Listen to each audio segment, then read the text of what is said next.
Hey guys, it's been a long time since Riley. Actually, been a long time since I've been showing myself here, sharing scholarships or sharing tips on how to win scholarships and just sharing opportunities in general. And this is not because I have forgotten what I need to do or I have forgotten the mandate that I signed up for. But this year I'm in my third year of my PhD and everything has been, I don't even know how to explain it. I have been so busy, so tied up trying to wrap up my thesis and trying to, just finish things on time. So what it meant is I had to kind of prioritize what I need to do. And you might say, oh, you prioritized, but you have been, putting up vlogs, you have been traveling, blah, blah, blah. It doesn't necessarily mean that I had time.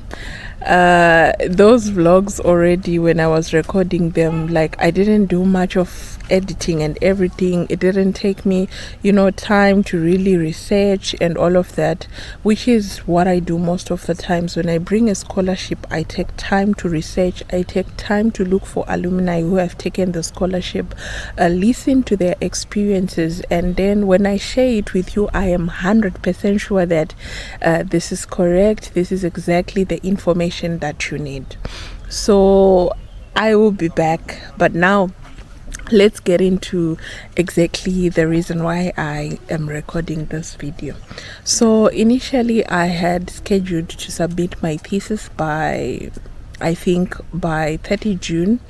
And last week, upon having meetings with my supervisor and just talking, things started to get real. Because reviewers were starting to get invited, emails were being written to reviewers, to examiners. When you're planning for something or when you're doing your thesis and you're like, oh, I plan to submit on this date, and they are just plans. You haven't necessarily started to do the thing. You're like, okay, I'm just going to submit in June. But when emails are starting to be sent out, then you see that this is now serious. And so basically last week my supervisor sent emails to the reviewers and he set some dates, and then the shock of my life, he said, you know what, instead of submitting on the 30th, let's do it on the 15th. And I thought I had time. So on that day when my supervisor said that let's do it on the 15th, I had 43 days left. But now today I have 22 days left. Let me open it. So actually it's no longer 22 days. It's 21 days, 5 hours, 2 minutes, 47 seconds. And so I submit my thesis. So I'm running out of time. And lately, weeks before I was going to submit my thesis, I felt like I had this battle in my mind where I was feeling like, is the work I'm doing enough? Is it is it really worth it to be awarded a PhD and all of that?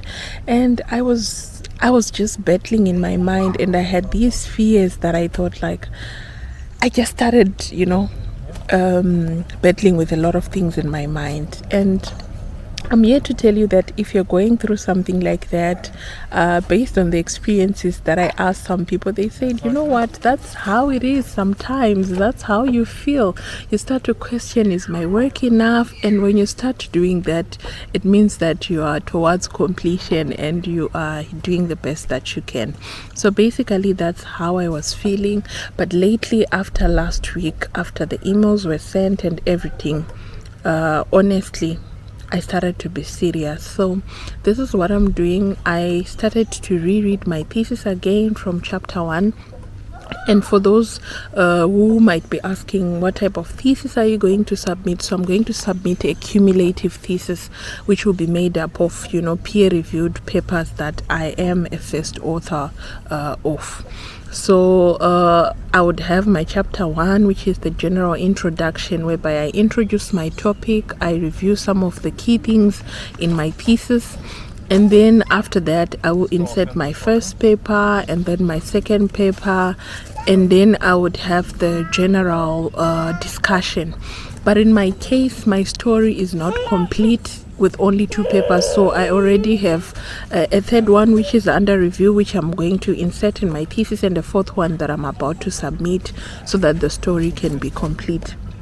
So basically, because of that, I felt like, I am supposed to be so scared. When you watch the internet and you hear people say, when I was writing my thesis, they make it a big deal, and it is a big deal. I am not, I am not kind of underrating the kind of work that they're putting in, or the kind of, feelings that they will be explaining that they are feeling.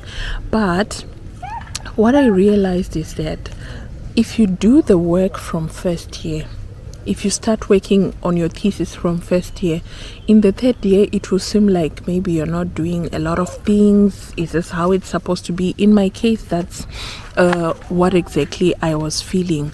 Why? Because when I started my first year, instead of waiting until I'm into my 3rd year to start writing my thesis, I started right away.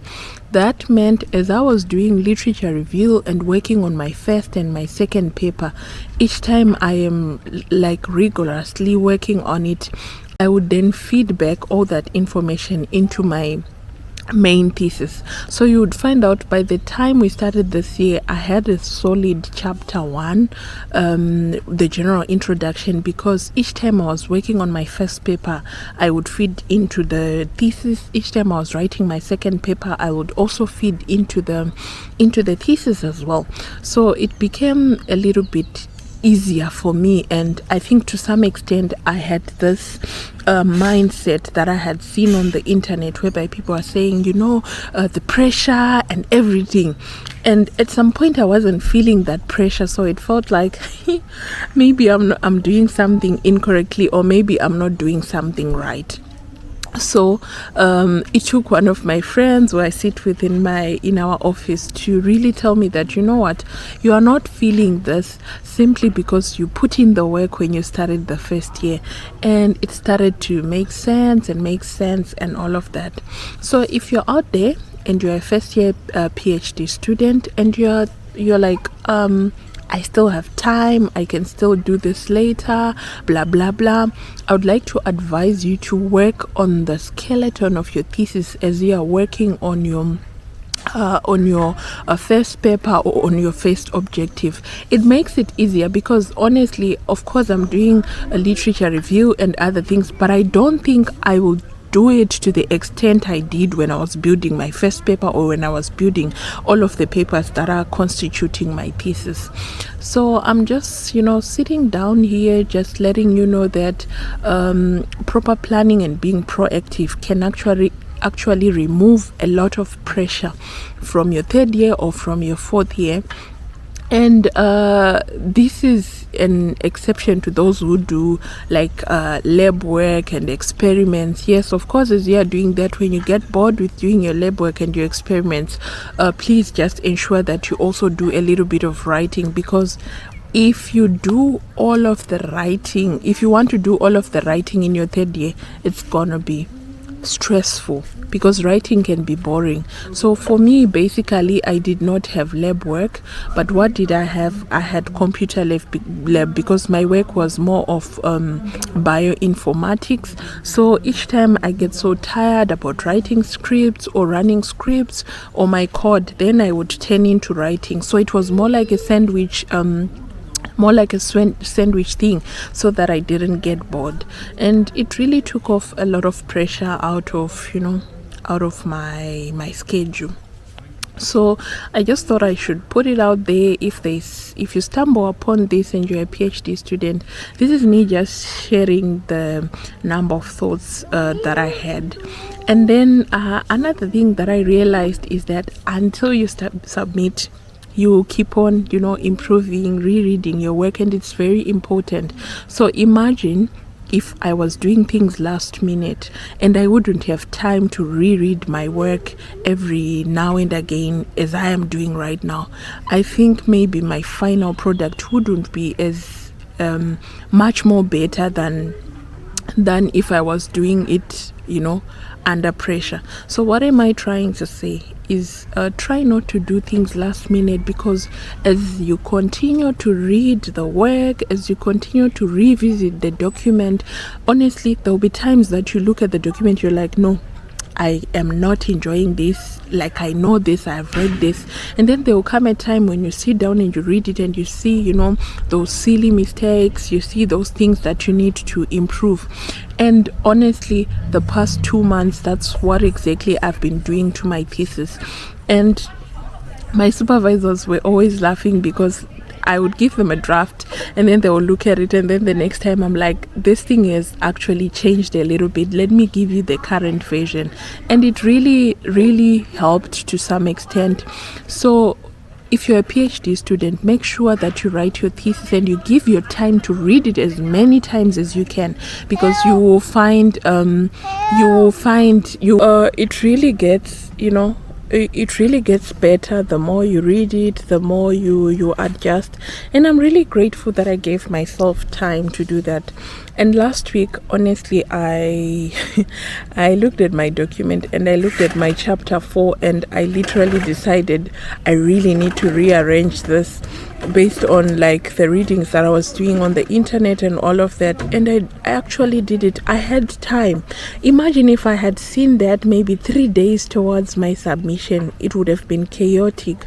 So I am just encouraging you that if you're a first year PhD student, as you are doing your work, also write on your thesis.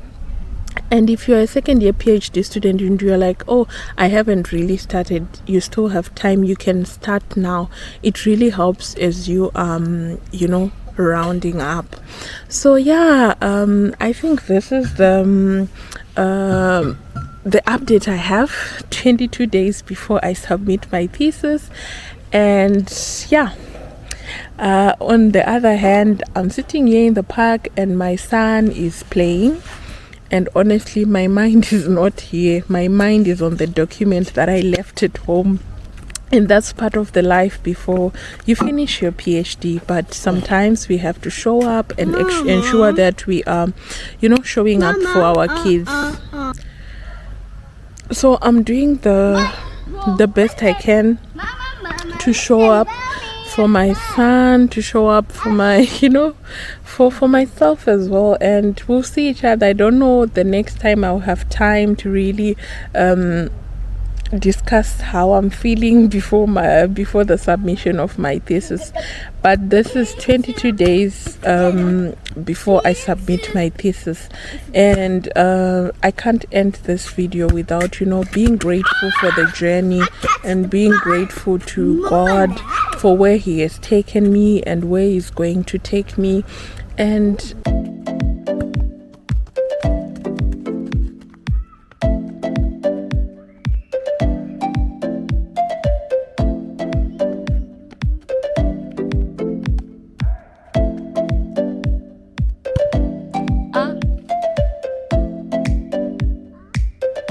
are you going to be able to get that ball?